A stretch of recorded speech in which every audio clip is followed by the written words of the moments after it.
assessment or a permanency worker? Assessment. Do you like working as an assessment? I've done both. I prefer assessment. It's more my style and more my pace. What's different between the two? The contact you have with the family is different. With assessment, you have 30 days. You change the types of families you work with, and with permanency, you're pretty much with the family until they close out. So, okay. And your days are different. You're in court a lot more if you're doing permanency. We talked about that a little bit in class. Like, I think it was like sometime last week. But I was adopted when I was a kid, so I kind of think I want to lean towards more of the permanency worker, just because I remember my social worker being there for me, so I kind of want to be there for other kids just because. And I liked it. I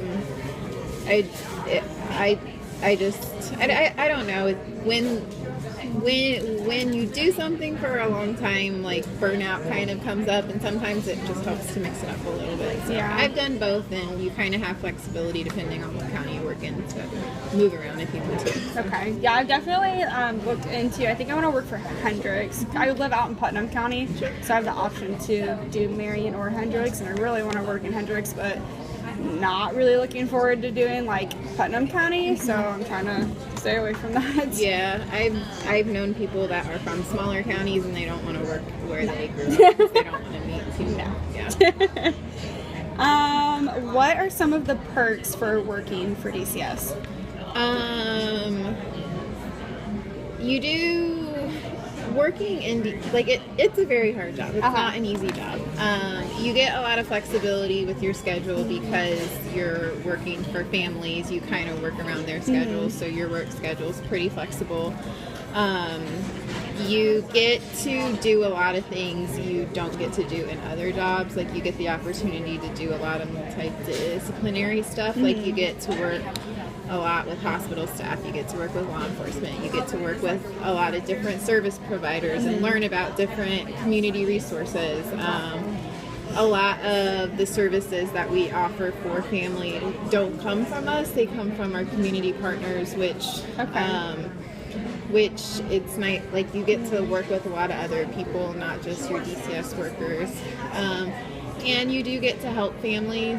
You get to see a lot of times immediate change. One of my favorite things about assessment is we've started to do a lot more prevention stuff. So if you're out working with a family and you identify a need that's not like abuse or neglect, you can work with the family to take care of that need before it becomes a big issue. That's cool. You get to... But the main thing is you do get to influence change in families, and there are families. When I did permanency, I got to close out some cases and get permanency for kids, and that's always really great. And then in assessment,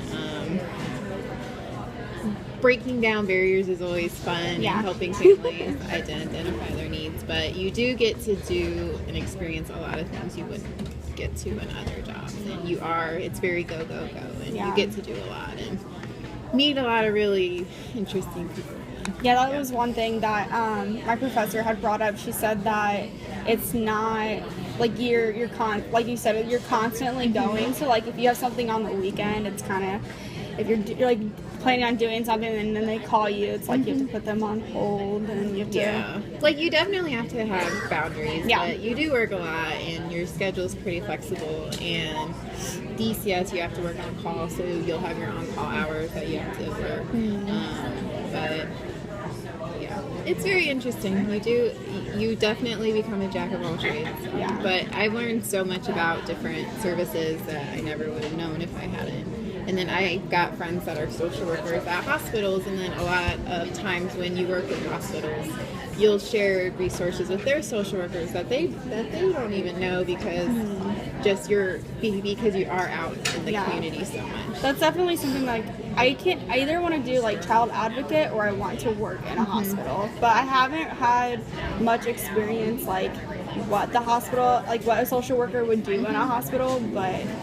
And DCS, because I'm like I am in the process of getting my master's right now, and then it is a social work 101 type of thing of where like you do hit the ground running, and because you get the opportunity to work so closely with other people, you learn so much about other jobs in social work.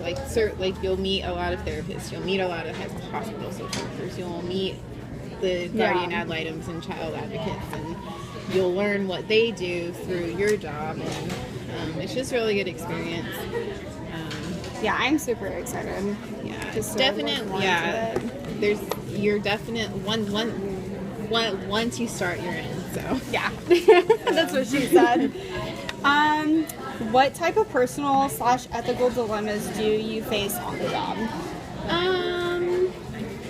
The biggest ethical dilemma, because of how mobile you are, confidentiality always comes up, especially when you're doing like ongoing case management. You'll have like service providers that you work with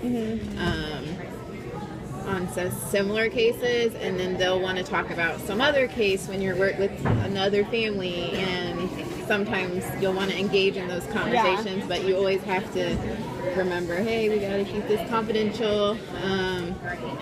Just you'll always have tons of case files with you, and sometimes you'll pull something out. Like I've worked at like restaurants and I've accidentally left stuff places and had to go back and get it. So confidentiality is always a big one, and then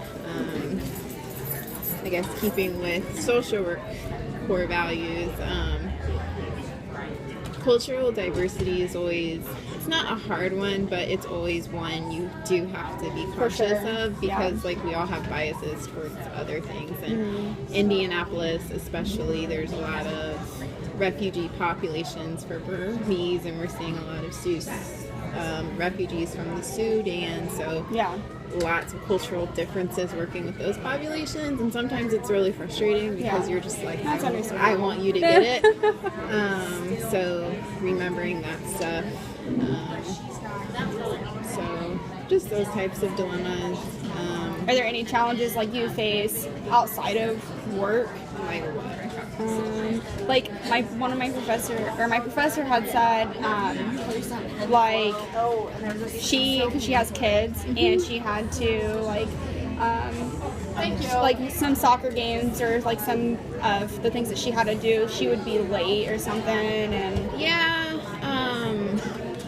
that's when, I mean, the first 6 months of the job is the absolute hardest 6 months, because one, you've got that fire because you're fresh out of school, and you have this idea of all these things you want to do, but because of that you do kind of get lit really fast, and when you get lit really fast you can burn out really fast. So you really need to learn to set personal boundaries, and you really need to learn within yourself, like even if it's a day-to-day thing of like, I've reached my max, or if you have a personal thing you really need to go to, and if it's not an emergency, I need to leave at 4:30 or I need to leave by 5, and you need to learn how to set those boundaries for you.